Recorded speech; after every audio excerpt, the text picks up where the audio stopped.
How are you guys doing? It is Friday, November 6th, 2020. I here in this quarantine. I'm James Sims. And for this episode of The Elite, I'm going to take you through yesterday's Thursday night football matchup between the Packers and the 49ers. And of course, I'll give you insight in what's going on this weekend so you can look forward to a weekend packed with amazing matchups in football, American and international. But with that said, starting with yesterday's game, the Green Bay Packers were able to beat the reigning NFC champs, the San Francisco 49ers, 34-17.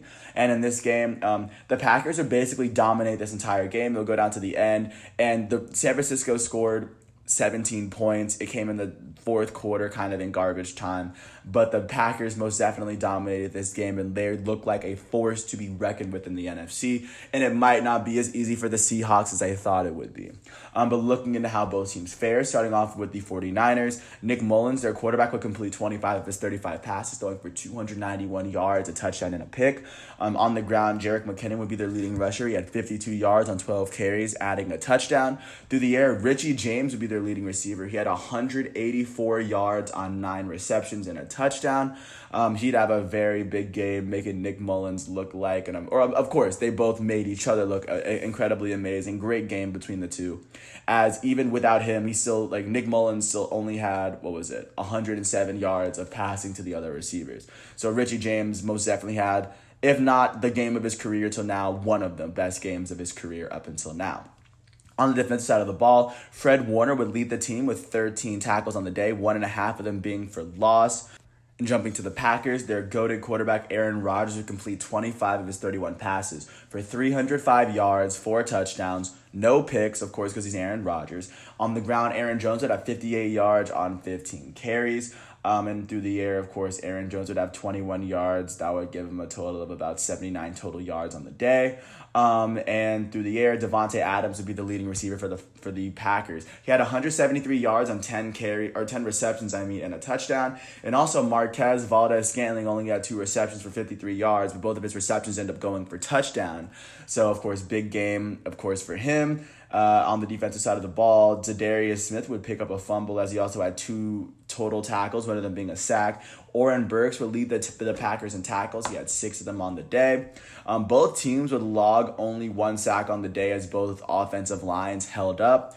But eventually, at the end of the day, it would be the Green Bay Packers picking up their 6th win of the season. They're now 6-2 on the season. And with this loss, the San Francisco 49ers are now 4-5 on the season as we continue into today's games. But right now, that was yesterday's football. And continuing on the NFL, looking forward to what's going on this weekend, because I'm going to do my next episode on Monday on the conclusion of the whole weekend, just to kind of wrap up the entire weekend. But of course, starting with the early games, the Denver Broncos take on the Atlanta Falcons. The 6-1 Seattle Seahawks are taking on the 6-2 Buffalo Bills. That looks like that might be the best game at 1 o'clock. The 5-3 Chicago Bears are going to take on the 5-2 Tennessee Titans. The 5-2 Baltimore Ravens, led by reigning NFL MVP Lamar Jackson, are going to take on the 5-2 Colts, led by Phillip Rivers, their new addition, who's actually starting to work. The 3-5 Carolina Panthers are going to take on the reigning 2020 Super Bowl champs, the Kansas City Chiefs. The 3-4 Detroit Lions are going to take on their divisional rival, the 2-5 Minnesota Vikings. The 1-7 New York Giants are going to take on the 2-5 Washington Football Team. And I don't know if anyone outside of New York or DC is going to watch that game, but good game.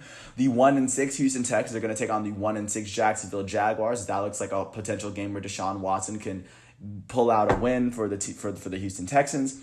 At 4:05, the 4-3 Las Vegas Raiders are going to take on the 2-5 Los Angeles Chargers, as the two teams that have most recently changed cities are going to face off against one another. Also at 4:25, the undefeated Pittsburgh Steelers are going to take on the 2-6 Dallas Cowboys in a game that probably 5 years ago would have been an amazing game. Of course, 30, 40 years ago, it would have been a historical classic, but right now it looks as though the Cowboys are a broken team. I can't say much being a Falcons fan, but the Pittsburgh Steelers look like they might destroy them. But at the same time, anybody can lose. Also at 4:25, the 4-3 Miami Dolphins are going to take on the 5-2 Arizona Cardinals.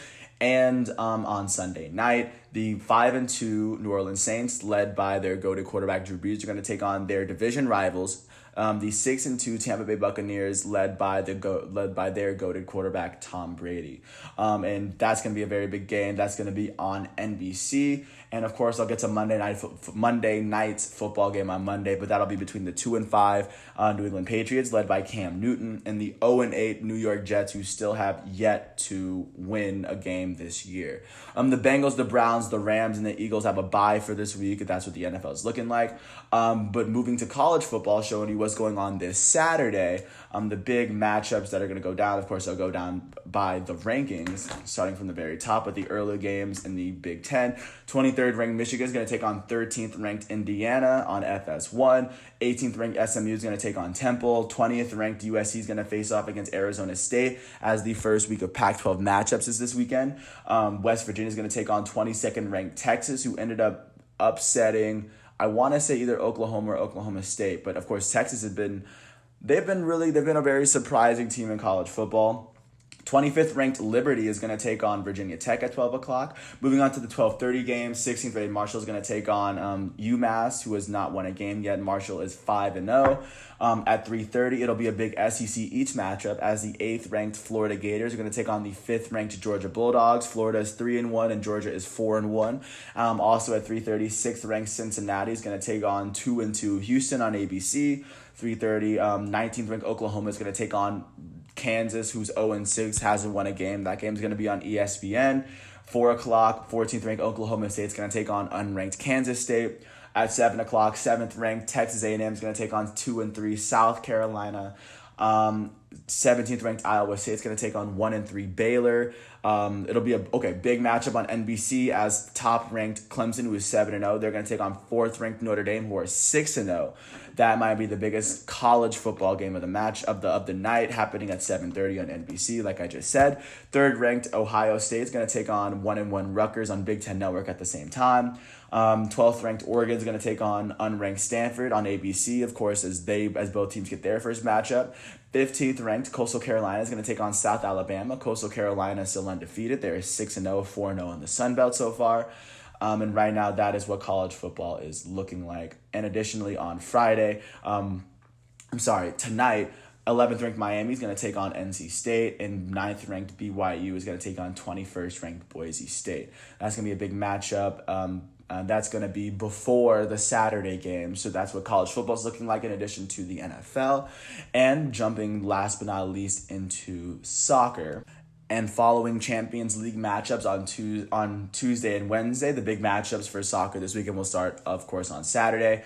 And starting with the Bundesliga, Borussia Dortmund is going to take on Bayern Munich in Dortmund in Der Klassiker, which is known as the biggest rivalry within Germany, as they are Germany's two most valuable and just most talented clubs in the Bundesliga. So, of course, that's going to be a big game between both sides. Erling Braut Haaland versus Robert Lewandowski. This is going to be their first matchup this year.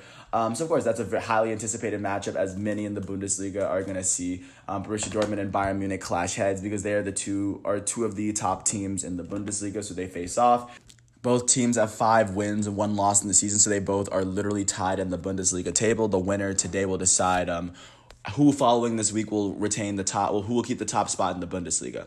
Jumping to the Premier League, Manchester United is going to take on Everton at 7:30, as that looks to be a very big matchup. And in the English Premier League, Manchester United is sitting 15th in the table, so they need a very big win. And Everton is sitting 5th, so that might prove to be a very big win for Manchester United if they pull it off. Chelsea's going to take on Sheffield United at 12:30. Of course, on Saturday, Chelsea's sitting at 7th in the Premier League, as they also need a very big win so they can jump closer towards the top of their table.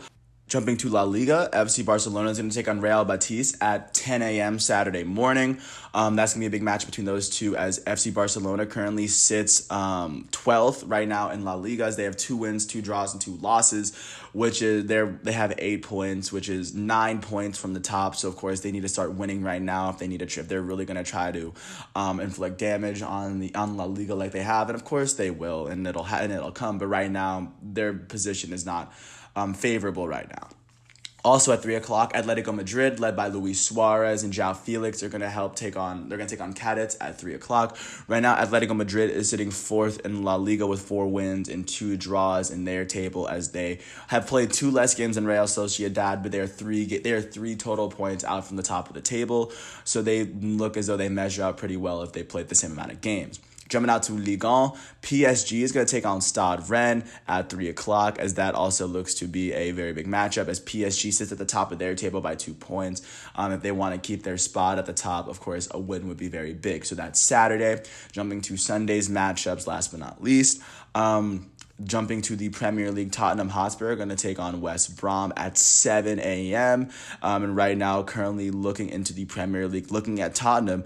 Tottenham is right now sitting at the 4th spot. They have 4 wins, 2 draws, and a loss. They have 14 points in the table. So, of course, a win could help move them closer to the top, whereas Southampton currently leads the Premier League. And Manchester City is going to take on Liverpool at 11:30 a.m. And one of the Premier League's biggest matchups. I think I would argue that they're the Premier League's 2 biggest teams. Out of all the teams in Champions League, they're the 2 Premier League teams that are so far perfect in their groups, just to show how good those teams are. And they're playing against champions in other European leagues.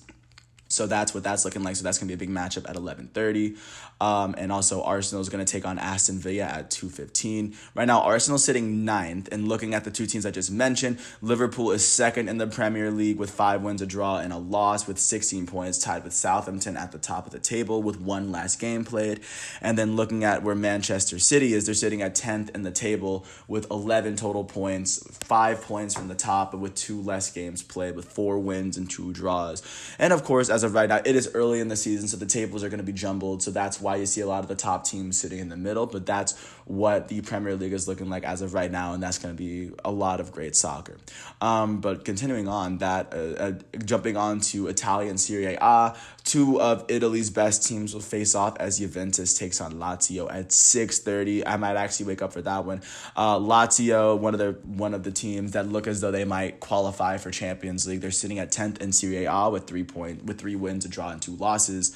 And Juventus is sitting 3rd in their league with 3 wins and 3 draws and no losses. They have 12 points in the table, which is 4 points from the top from AC Milan. And AC Milan will go on to face off against Hellas Verona, which looks like a good enough win for them, where they might not lose their top spot in Serie A.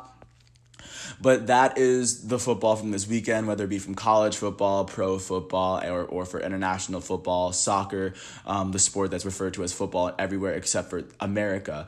But with that said, I want to appreciate you guys for listening to all 13 minutes of this piece. Once again, I am James Sims, and this is going to be an amazing weekend. Once again, I want to thank you once again for listening to this piece. I hope all is well, and I'll see you Monday. Peace out.